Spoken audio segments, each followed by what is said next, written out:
So today is the big Tel Aviv LGBTQ Pride Parade that's going on. And what I want to talk about in this video is how it is being used by anti-Israel voices to demonize Israel. Okay, that's going to be the subject of this video. And what they're doing really, and what they do every year this comes up, is a certain group of influencers on the online right use the Pride Parade in Tel Aviv and other events around it to tell Christian conservatives that Israel is a degenerate, immoral place, that this is who Israel really is, and your tax dollars are supporting this. And they're trying to drive a wedge and take Christians away from their support for Israel. Now, the latest round of attacks like this, up on your screen now, you just see the headline from today's Jerusalem Post about the parade. There you go. Tel Aviv mayor kicks off annual Pride Parade. And Tel Aviv is, of course, the most progressive city in Israel. But let's get to the way these online influencers use this. Now, this latest round of attacks started back in April when the official X account of the State of Israel posted an ad for a festival called Pride Land at the Dead Sea that takes place this month. And it said on the ad, quote, "the biggest LGBTQ plus festival ever in the Middle East." And the reactions came flying in. I'm going to show you three of them. Each one of them is doing something different. And I want you to see the machinery of this, and then we're going to unpack it. So here is Matt Walsh. And he posts here 4 words: absolutely evil and disgusting, right? Absolutely evil and disgusting. That's Matt Walsh's brilliant post here. Now, who's Matt Walsh? And Matt Walsh you probably have heard of him. He's a pretty famous guy. He's a traditional Catholic. He believes pride events are evil and disgusting everywhere on earth. Fine, I understand that position.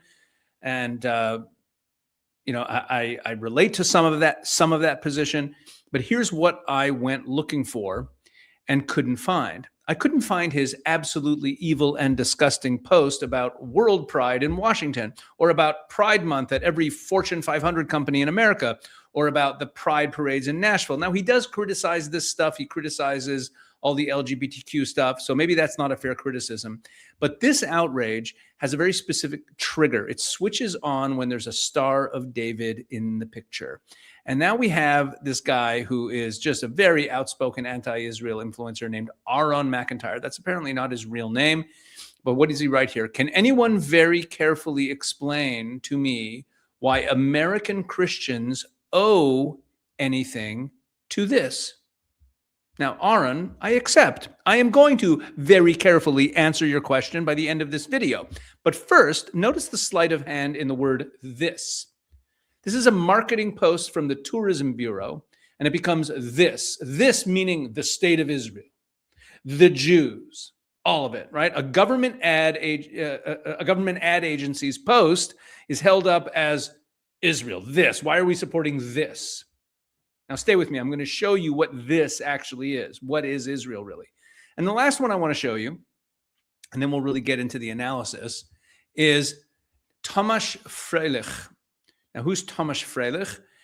He is he's a member of the European Parliament from AfD, Alternative for Deutschland, Germany's hard right party. And he writes here, "The Patriarch of Jerusalem was denied access to the Church of the Holy Sepulchre on Palm Sunday for security reasons, but there's consolation. The pride can take place without a second thought." Now, that's a devastating juxtaposition. Israel locks out the Catholic patriarch on Palm Sunday, but rolls out the red carpet for a pride festival. And it's devastating if you don't actually know the facts. I live here, I know the facts, and in a few minutes, I'm going to walk you through what exactly happened on Palm Sunday. And I promise you, when you hear the full story, this post is going to look very, very different. Now, let me just say again, I am an Orthodox rabbi. Okay, I am an Orthodox rabbi. I have 8 children. I'm a pretty traditional guy. I live an Orthodox Jewish life in a religious community in Israel. The Pride Parade is not my event. Nobody watching this channel is going to confuse me with a social progressive. So I'm exactly the person to answer this argument, because I'm going to answer it honestly from inside the most traditional segment of Israeli society. And what I'm going to show you is that this attack that we see whenever Israel hosts a pride event, these attacks that we're seeing from the right are built on two things. Number one, a question that these people hope you never ask. And number two, a set of facts that they hope you never see. Let me explain. Let's get right to it. And by the way, please make sure you're subscribed to this channel. And if you find this video helpful, and I believe that by the end of it you will, please stick around. There's a lot in this video. We're going to get to it as quickly as possible. But please make sure you subscribe to the channel and that you're sharing it. This is an important video. And make sure that you're also checking out the content we're putting up at Israel 365 News. Okay. So before my two main arguments about this whole issue, I need to answer Freilich's post first, because it's built on a real event, and he's being somewhat dishonest about it. Here's what actually happened. On March 29th, Palm Sunday, Israel was in the midst of the height of the war with Iran. There were ballistic missiles being fired at Israel all day, every day. Iranian ballistic missiles targeted Jerusalem as well. There were even missile fragments that landed a few yards away from the Church of the Holy Sepulchre itself. The Home Front Command in Israel banned large gatherings across the entire country. Synagogues, mosques, and churches, all of them had 50-person limits. Schools were closed, concerts were canceled, soccer stadiums were empty, people were not allowed to gather in public, and Jews were not allowed to gather for prayer in their own synagogues in their own capital in Jerusalem. And in the middle of that, Israeli police stopped Cardinal Pizzaballa, the Latin patriarch, from entering the Holy Sepulchre for Palm Sunday Mass. Now, was that a mistake? Yes. I think I made a video about it at the time. And I will say it plainly. It was an overreach. It was a cop who went too far. Ambassador Mike Huckabee, who's as strong a friend of Israel as exists in American public life, also said publicly that it was a mistake. But he also pointed out that every house of worship in Jerusalem of all three faiths was under the same restriction. We're talking on the Passover festival, one of the most important festivals on the Jewish calendar. Jews were not allowed to go to synagogue. Okay, and you know what happened next? After there was this blow up, within 24 hours, Prime Minister Netanyahu personally ordered, quote, full and immediate access for the patriarch to hold services as he wishes. It took one day. There was public criticism. There was an immediate correction by the head of the government. That's what a country that honors and respects its Christian community looks like when it gets something wrong, and mistakes happen. Now try to imagine the equivalent in Tehran or in Gaza or in Saudi Arabia, where Christianity is actually illegal to be displayed publicly. Now here's the part that exposes this post completely. What this guy writes here, Freilich, is that the pride can take place without a second thought, right? That's what he writes there. The pride can take place without a second thought. What does he mean by that? Let me read you some headlines. Okay, here's a headline from June 2025, 1 year ago exactly. Tel Aviv confirms today's pride parade canceled. Canceled. Why? Because of the Iran war. The whole thing scrapped. The stages were dismantled on the beach. And now take a look at this one. Here's another headline. This is from a year before that. May 2024. Tel Aviv cancels annual pride parade out of respect for hostage situation. Another cancellation. And this year's parade, it was also in doubt because a few days ago, we also were having missiles fired at us from Iran, and the same Home Front Command gathering restrictions were possibly going to go back into place. The same rules applied the same way to everyone. The consolation Freilich is sneering at does not exist. He manufactured it. It's got nothing to do with gay pride versus Christianity. And when a German nationalist politician manufactures a story designed to teach Christians that the Jewish state is their enemy, well, some genres of a European politics are older than others. We'll just leave it there. And while we're being honest, let me be honest about one more thing. Because unlike these influencers, I don't carry water for anybody. I don't love that Pride Land post from my own foreign ministry. I think it was tone-deaf marketing produced by a secular government PR operation that thinks that this is what impresses Europe or America. I don't know. I don't know who they were trying to impress. And here's the thing. as you're about to see, it doesn't even represent who Israelis actually are. I just criticized my own government right now, right? What did I just do? I just criticized my own government on camera from inside Israel. And you know what? Nothing's going to happen to me. Remember that. It's actually relevant. See, here's the question that we have to ask at this point. When these influencers point at the Tel Aviv Pride Parade and they sneer at Israel, what exactly are they suggesting that Israel should do? What does Matt Walsh think that we should do? What does Freilich and Aaron McIntyre think we should do? What's the alternative that they're offering? Because there is an alternative model for how to deal with LGBTQ pride in the Middle East. Let me show you what it looks like. In Iran, homosexuality is a capital crime, not a metaphor, a capital crime, a crime punishable by death. The Islamic Republic has executed people for it by hanging for decades. The regime that's been trying to kill us, the regime these same influencers keep telling us isn't really a threat, hangs people from cranes for being homosexual or whatever else. In Gaza, under Hamas, in 2016, Hamas executed one of their own people, Mahmoud Ishtiwi. They put 3 bullets in him. And one of the charges was moral turpitude, which is the Hamas way of saying he was gay. And here's another one. In October 2022, and this one's a really interesting story. Let's pull this one up on the screen. This is from 2022. Gay Palestinian Ahmed Abu Markhia beheaded in the West Bank. And this is from the BBC, a pretty anti-Israel media outfit.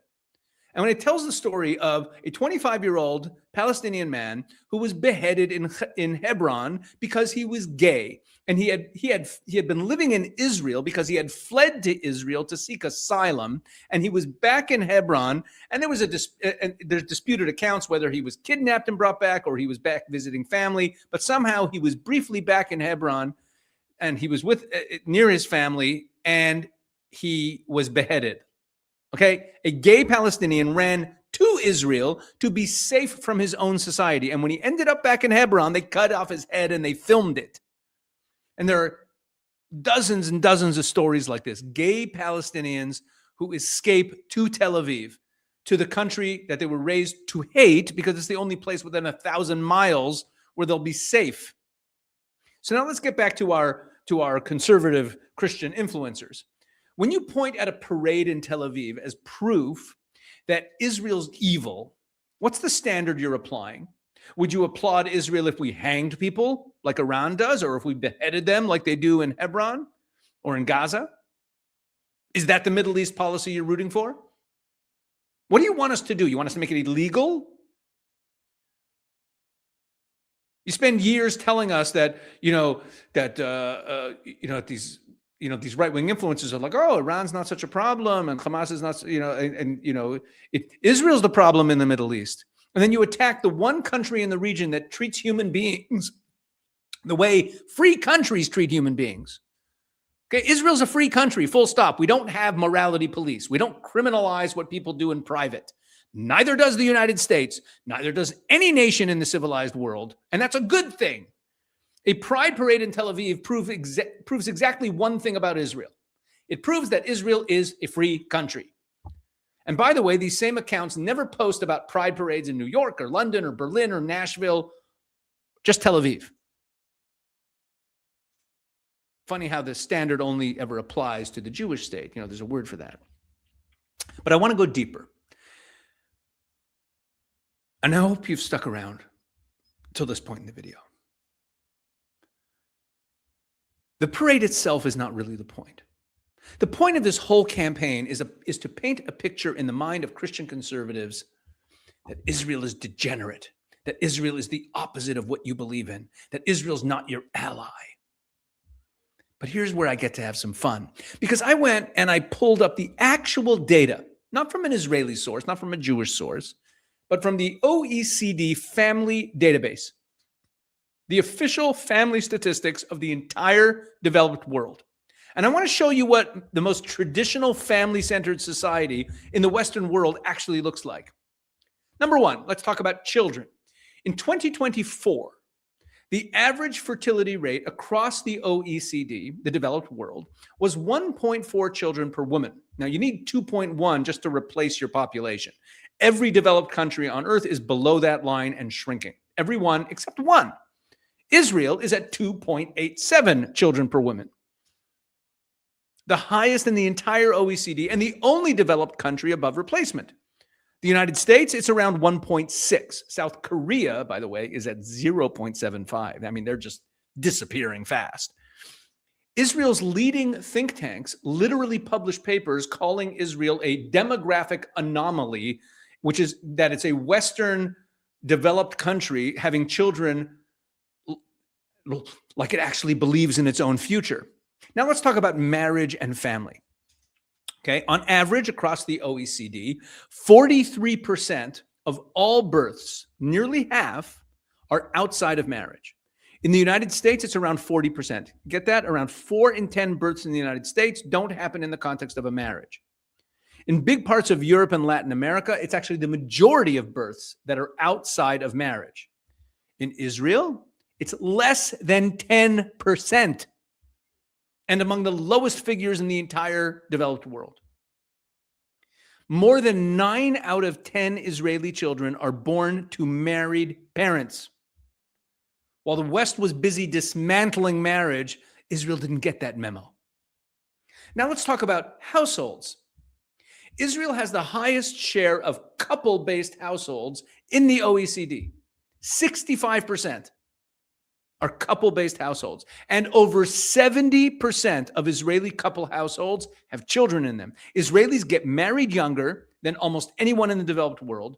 The average Israeli woman marries around age 25. In Sweden and Spain, it's around 35. In Israel, family isn't a lifestyle option you get around to in your late 30s. It's the center of life. Next point, and this is for everyone who thinks that, the Pride Parade defines Israeli culture and law. You know what Israel's never done? And I don't know if you're in favor of this or not. Israel has never legalized same-sex marriage. 26 OECD countries have, including the United States, including almost all of Europe. Israel's not one of them. Marriage in the Jewish state still runs through the rabbinate, according to Jewish law. And at the same time, no one's persecuted. You know why? Because we're a free country. We have tolerance. That's the Israeli model.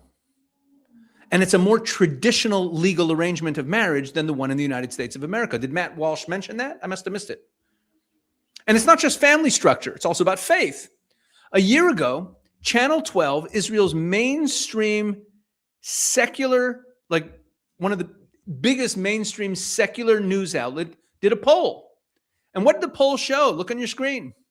The poll showed that among Israelis aged 18 to 29, the young generation, 53% fully observe Shabbat according to Jewish law. 53%, the highest of any age group. Their parents' generation is at like 19%. The young generation of Israel is more religious than their parents. More than a third of young Israelis said that October 7th moved them closer to God, not further away. 93% of Israeli homes, secular and religious, have a mezuzah on the door. This is a nation returning to God in real time in front of our eyes. So let's review. The country with the most children, the most marriage at the youngest age, right? The fewest children born outside of marriage, the most religious young generation in the entire Western world. That's the country they want you to believe is the capital of degeneracy based on one parade in one secular city, one day a year. Now, let me take this one level deeper because there's a biblical principle hiding in all of this, and it's actually the heart of the matter. There are two ways to produce a moral society. One is the Iranian way: coercion, morality police, hangings, compulsion in the name of God. And what has it produced? The most anti-religious young generation in the Muslim world. Iranians are abandoning Islam in droves. The regime's own clerics admit that the mosques are empty. 2/3 of the mosques in Iran have closed over the last decade because no one shows up. Because when you impose faith at gunpoint, you don't get faith. And then there's the biblical way to have a moral society. As the Bible says, I have set before you life and death, the blessing and the curse. Choose life. Choose. God himself in the Torah builds his covenant on human freedom, on human agency. He does not want submission and compliance by force. He wants chosen observance, chosen faithfulness. And chosen virtue is only possible if you have, wait for it, a free society. That's the whole biblical idea of humanity. And that's exactly what you're seeing in Israel. Nobody forces an Israeli teenager to keep Shabbat. There's a pride parade happening in the next town over. The beach is open on Shabbat. Every option in the modern world is right there. You can be degenerate if you so choose. And the majority of young Israelis are freely choosing Sabbath observance, marriage, children, God. Faith that survives freedom is real faith. Israel isn't moral despite being free. Israel is the living proof that the biblical model works, that when the children of Israel are free in their land, they choose life. Right? Iran imposes religion and produces atheists. Israel imposes nothing and produces the most faithful, family-centered young generation in the world, in the Western world. That contrast is the whole story of biblical civilization versus its enemies in one sentence. So now, Aaron McIntyre, as promised, let me very carefully answer your question. Why do American Christians owe anything to this? First, let's fix the question. Because nobody ever asked Christians to support Israel because of a pride festival. That's a straw man you built so you could knock it down. That's what straw men are. Christians who stand with Israel do so because they are watching in their own lifetime that the God of Israel keeps his promises that he made 3,000 years ago. The people of Israel, miraculously, against all odds, have regathered. They have returned to the land. The land is reborn. The desert is blooming, as the Bible described. Hebrew spoken in the streets of Jerusalem. That's why Christians support Israel. But even on your own terms, right? You point at this. What do Christians owe this? What do American Christians owe? Why do they owe anything to this? What's this? Is this Israel? The country I just described to you, the most married, most child-blessed, most family-centered, most God-returning nation, to God-returning nation. Did that make sense? In the entire Western world, the only Western country having enough children to believe in its own future, the country where the young generation keeps the Sabbath at a higher rate than their parents, a country that has never redefined marriage, a country where Christian communities grow while everywhere else in the Middle East they're being erased. If family values is your standard, conservative, then by your own standard, Israel isn't the country you should be attacking. It's the country you should be studying and promoting. Right? Aaron asks, what do Christians owe Israel? Does he ever ask what America owes, what American Christians owe Qatar, which America protects and which funds Hamas and owns half of Washington's think tanks? Does he ask that question about, like, what does America owe Saudi Arabia or all the other American protectorates who never lift a finger for their own defense? The O question, like the outrage, has exactly one address. This is not about a parade. They're using the parade, the gay pride parade, as a tool. The goal is to pry Bible-believing Christians away from Israel, to take the same old accusation against the Jews, the corruptors, the degenerates, this accusation, and dress it up in high ethical, high moral language. Oh, this is disgusting, Matt Walsh. Disgusting. They show you one street event in Tel Aviv on one day in June, and they use it to hide the reality of a country that is all about young people getting married and having children and keeping Shabbat and returning to God and being more conservative in their values, more biblical in their values than you could dream in America. So don't fall for it. Judge Israel by its fruits. And the fruits are 2.87 children per woman, 9 out of 10 children born to married parents, and a generation of young Jews returning to the God of their fathers in the land he promised them.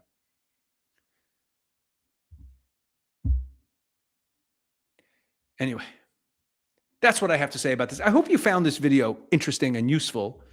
I hope you made it all the way through to this point in the video. Please share this one. This is really, we have to push back against this nonsense. And may God bless you. I hope you have a great weekend. Thank you so much for watching.